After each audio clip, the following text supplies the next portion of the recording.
రండి ఇస్లాం గురించి తెలుసుకుందాము అనే అంశం ఎలాంటి అంశం అంటే, ఈ ఒక్క అంశంలోనే అనేక అంశాలు ఉన్నాయి. ఇస్లాం పరిచయం, అలాగే తౌహీద్ దేవుని ఏకత్వం గురించి, అలాగే ప్రవక్త ముహమ్మద్ సల్లల్లాహు అలైహి వసల్లం వారి గురించి, అలాగే ఇంకా ఇతర ప్రవక్తల గురించి, ఖురాన్ గురించి, మరియు దైవదూతల గురించి, పరలోకం పట్ల విశ్వాసం గురించి, మరియు ఒక వ్యక్తి పుట్టిన తరువాత తల్లిదండ్రులతో ఎలా ఉండాలి, వారి యొక్క హక్కులు ఏమిటి, అక్క చెల్లెళ్ళ హక్కులు, అన్నదమ్ముల హక్కులు, అలాగే వివాహం చేసుకుంటే ఎలా చేసుకోవాలి, చేసుకున్న తర్వాత భార్య యొక్క హక్కులు ఏమిటి, పిల్లలు పుడితే వారి యొక్క హక్కులు ఏమిటి, ఇలా అనేక అంశాలు ఉన్నాయి.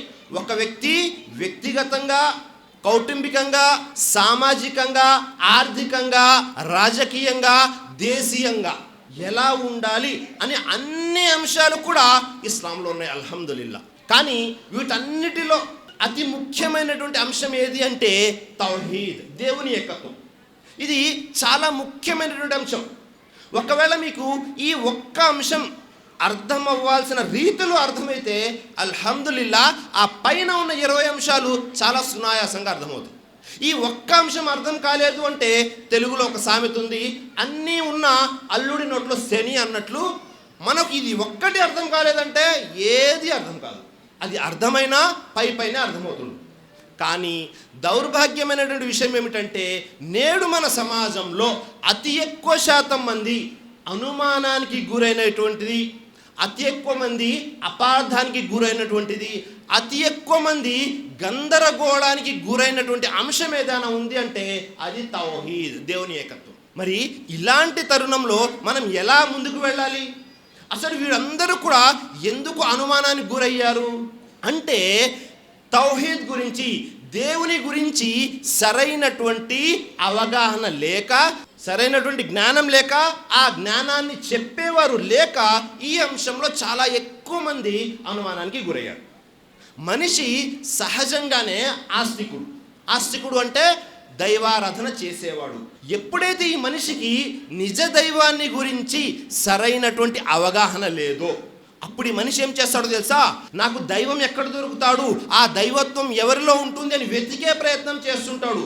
ఈ ప్రయత్నంలో దేవుని గురించి సరైన అవగాహన లేక కొంతమంది మనుషుల్ని దైవాలుగా చేసేసుకున్నారు. ఉదాహరణకి సమాజంలో అందరూ మోసం చేసేవారు ఉన్నారు, కానీ ఒక వ్యక్తి మాత్రం మోసం చేయకుండా ఉంటున్నాడు.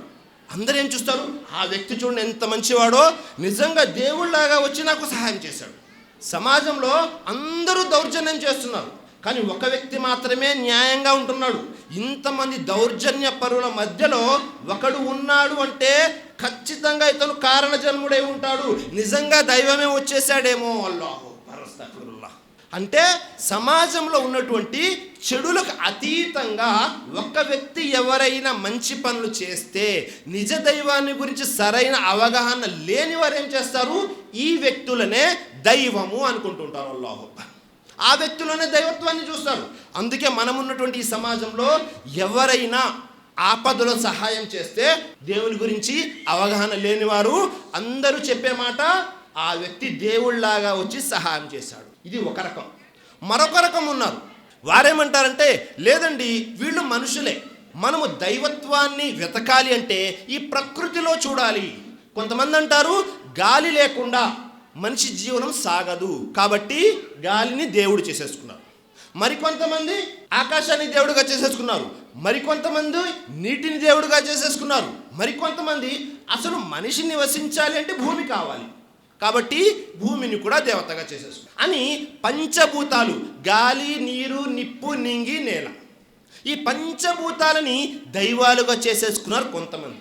వారి దృష్టిలో ప్రకృతి దైవం, మనుషులు కాదు. మరికొంతమంది లేదండి మనం కొద్దిగా భిన్నంగా ఆలోచిద్దాం, మనుషులు కాదు ప్రకృతి కాదు, మనిషి ఎప్పుడు మోసం చేస్తుంటాడు, పశువుల్లో దైవాన్ని వెతుక్కుందాం అని కొంతమంది ఏం చేశారు?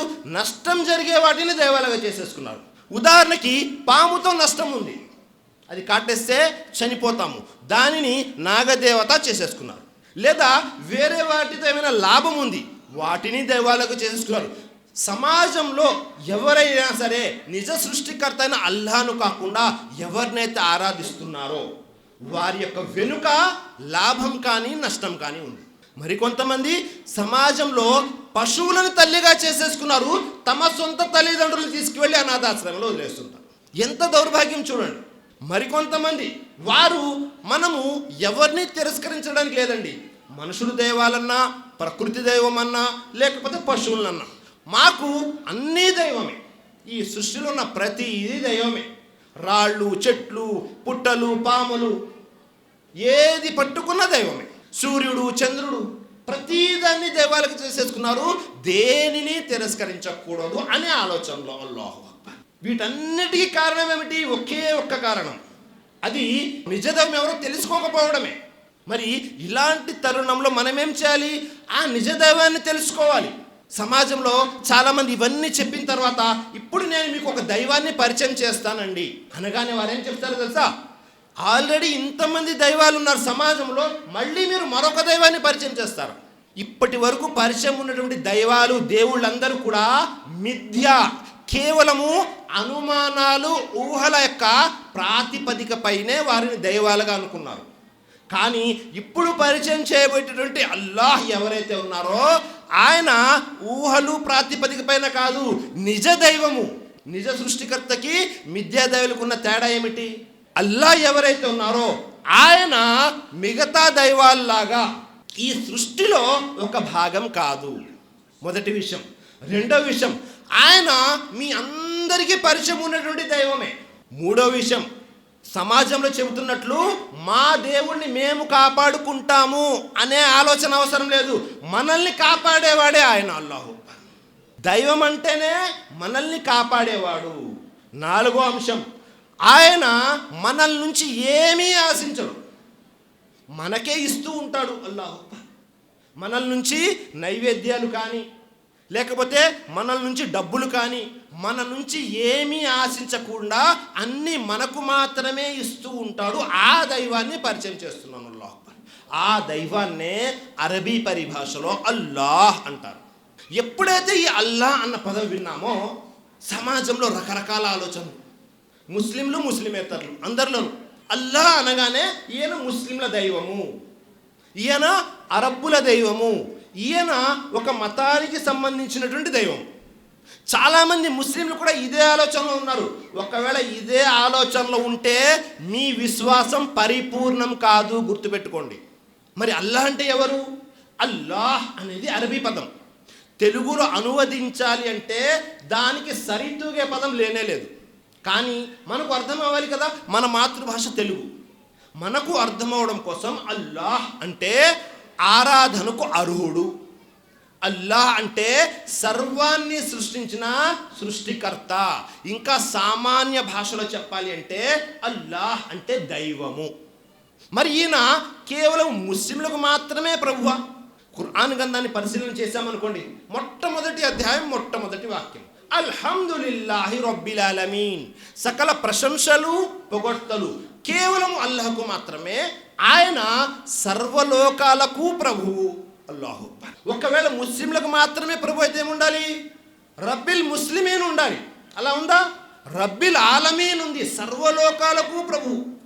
ఖురాన్ గ్రంథంలో ఉన్నటువంటి 30 పారాలు, 30 కాండాలు, 114 అధ్యాయాలు, 114 సూరాలు, 6236 వాక్యాలు, ఆయతులు, ఎక్కడ కూడా అల్లాహ్ అంటే కేవలం ముస్లింల ప్రభు అని లేదు.